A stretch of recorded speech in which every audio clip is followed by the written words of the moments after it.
Hello dear viewers, welcome to doctor Madhu's physio classes. आज मैं आपसे बात करने वाली हूँ अबाउट न्यूरोट्रांसमीटर्स। इस चैनल में मैंने फिजियोलॉजी के बहुत सारे टॉपिक्स पे डिस्कशन किया हुआ है। ये टॉपिक भी उन्हीं में से कुछ टॉपिक्स से रिलेटेड है। साइनैप्स के बारे में मैंने अपने चैनल में डिस्कशन किया है और उस वक्त मैंने आपको न्यूरोट्रांसमीटर के बारे में थोड़ा बहुत बताया था। आज का वीडियो है टोटली टारगेटेड टुवर्ड्स न्यूरोट्रांसमीटर। सो न्यूरोट्रांसमीटर होता है एक केमिकल मीडिएटर सब्सटेंस जो कि एक साइनैप्स के थ्रू इम्पल्स की ट्रांसमिशन करने में मदद करता है। और ज़्यादातर जो न्यूरोट्रांसमीटर्स होते हैं वो छोटे छोटे मॉलिक्यूल्स के जरिए बनते हैं और काफ़ी जल्दी एक्ट करते हैं, जैसे कि acetylcholine, noradrenaline, dopamine, serotonin, histamine, GABA, glycine, glutamate, aspartate वगैरह। बहुत सारे ऐसे न्यूरोट्रांसमीटर्स भी होते हैं जो काफ़ी लार्जर मॉलिक्यूल्स से बनते हैं और वो कुछ धीरे धीरे एक्ट करते हैं। For example substance P and enkephalins जो भी न्यूरोट्रांसमीटर है। अगर आपको याद होगा अबाउट साइनैप्स या फिर आपने मेरा वीडियो देखा होगा तो आपको पता होगा कि ये जो न्यूरोट्रांसमीटर्स है ये प्री साइनैप्टिक न्यूरॉन्स में सिंथेसाइज होते हैं और वहां पे साइनैप्टिक वेसिकल्स में स्टोर्ड होते हैं। मैं उन वेसिकल्स की बात कर रही हूँ जो देखिए इन प्री साइनैप्टिक न्यूरॉन्स के एक्सॉन टर्मिनल में मौजूद होते हैं। अब जब भी एक एक्शन पोटेंशियल इस एक्सॉन टर्मिनल तक पहुंचता है, न्यूरोट्रांसमीटर रिलीज हो जाता है। प्री साइनैप्टिक मेम्ब्रेन के थ्रू, साइनैप्टिक क्लेफ्ट के थ्रू होते हुए ये पोस्ट साइनैप्टिक मेम्ब्रेन तक पहुंचता है और वहां पे एक रिसेप्टर प्रोटीन के साथ जुड़ जाता है और उसका जो भी एक्शन होता है न्यूरोट्रांसमीटर का, उसे वो एग्जीक्यूट कर देता है। अब डिपेंडिंग अपॉन उनका एक्शन कैसा है, न्यूरोट्रांसमीटर्स को दो हिस्सों में बांटा जाता है। एक होता है एक्साइटेटरी न्यूरोट्रांसमीटर और दूसरा होता है इनहिबिटरी न्यूरोट्रांसमीटर। नाम से ही पता चल रहा है एक्साइटेटरी न्यूरोट्रांसमीटर्स क्या करते हैं, एक्साइटेशन करते हैं in the post synaptic neuron, whereas inhibitory neurotransmitters का काम होता है इनहिबिशन। अब अगर हम डिटेल्स में देखें, ये जो एक्साइटेटरी न्यूरोट्रांसमीटर्स होते हैं ये रिस्पॉन्सिबल होते हैं for the conduction of impulse from pre synaptic to post synaptic neuron. मतलब इम्पल्स अगर इस प्री साइनैप्टिक न्यूरॉन से पोस्ट साइनैप्टिक न्यूरॉन तक पहुंच रहा है तो वो इसलिए पहुंचता है क्योंकि एक्साइटेटरी न्यूरोट्रांसमीटर अपना काम ढंग से कर रहे हैं। अब ये जो न्यूरोट्रांसमीटर रिलीज होता है प्री साइनैप्टिक एक्सॉन टर्मिनल से, ये एक्शन पोटेंशियल नहीं बनाता।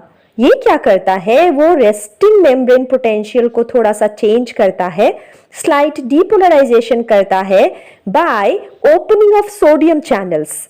पोस्ट साइनैप्टिक मेम्ब्रेन में जब सोडियम चैनल्स खुल जाते हैं तो क्या होता है, सोडियम आयंस एक्स्ट्रासेलुलर फ्लूइड से इंट्रासेलुलर फ्लूइड की ओर आता है, जिसे कहा जाता है इनफ्लक्स ऑफ सोडियम आयंस।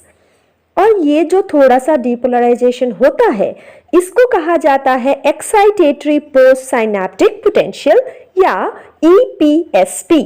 सो ये जो एक्साइटेटरी पोस्ट साइनैप्टिक पोटेंशियल होता है, अब ये आगे जाकर एक्शन पोटेंशियल डेवलप करता है in the initial segment of action of the post synaptic neuron. तो that is the importance of excitatory neurotransmitter. Example आप ले सकते हैं एसिटाइल कोलिन या नॉरएड्रेनालिन। अगर हम इनहिबिटरी न्यूरोट्रांसमीटर की बात करें तो नाम से पता चल रहा है ये इंपल्सेस के कंडक्शन को रोकते हैं, उन इंपल्सेस को जो प्री साइनैप्टिक न्यूरॉन से पोस्ट साइनैप्टिक न्यूरॉन में जाने की कोशिश कर रहे हैं। जब भी एक्शन पोटेंशियल के अराइवल की वजह से प्री साइनैप्टिक एक्सॉन टर्मिनल से ये इनहिबिटरी न्यूरोट्रांसमीटर रिलीज होते हैं, ये क्या करते हैं, सोडियम की जगह पोटेशियम चैनल को खोल देते हैं in the post synaptic membrane. और अब क्या होने लगता है, पोटेशियम आयंस बाहर की ओर जाने लगते हैं, मतलब there occurs an efflux of potassium ions. Excitatory neurotransmitter क्या करते थे, influx of sodium ions, sodium ions अंदर आते थे वहां पे। अब इनहिबिटरी न्यूरोट्रांसमीटर क्या कर रहे हैं, पोटेशियम आयंस को बाहर की ओर भेज रहे हैं और इसकी वजह से हाइपरपोलराइजेशन हो जाता है, जिसे कहा जाता है इनहिबिटरी पोस्ट साइनैप्टिक पोटेंशियल या IPSP। अब जब ये आईपीएस पे डेवलप होता है तो इसके आगे एक्शन पोटेंशियल जनरेट होता ही नहीं पोस्ट साइनेप्टिक न्यूरॉन में, और वहीं पे इंपल्सेस की इनहिबिशन हो जाती है। एग्जाम्पल आप ले सकते हैं गाबा या गामा एमिनोब्यूट्रिक एसिड का, या फिर डोपामिन। उम्मीद करती हूँ आपको समझ आ गया होगा कि न्यूरोट्रांसमीटर्स होते क्या हैं और किस तरीके से उनके फंक्शन के ऊपर डिपेंड करके उनकी एक क्लासिफिकेशन की जाती है। बहुत सारे इंपॉर्टेंट न्यूरोट्रांसमीटर्स हमारे शरीर में काम करते हैं।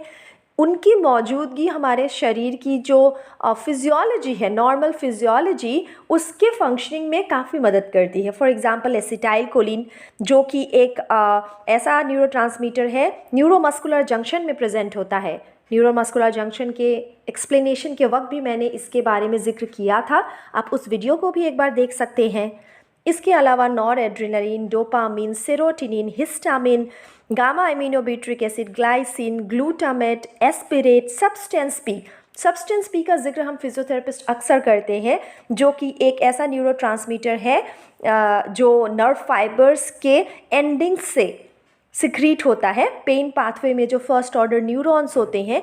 इसके बारे में भी मैंने पेन गेट थ्योरी के डिस्कशन में आपसे बातें की थी। तो ये एक ऐसा न्यूरोट्रांसमीटर है जो स्पाइनल कॉर्ड में प्रेजेंट होता है, और सब्सटेंस भी कुछ अलग जगहों में भी प्रेजेंट होता है।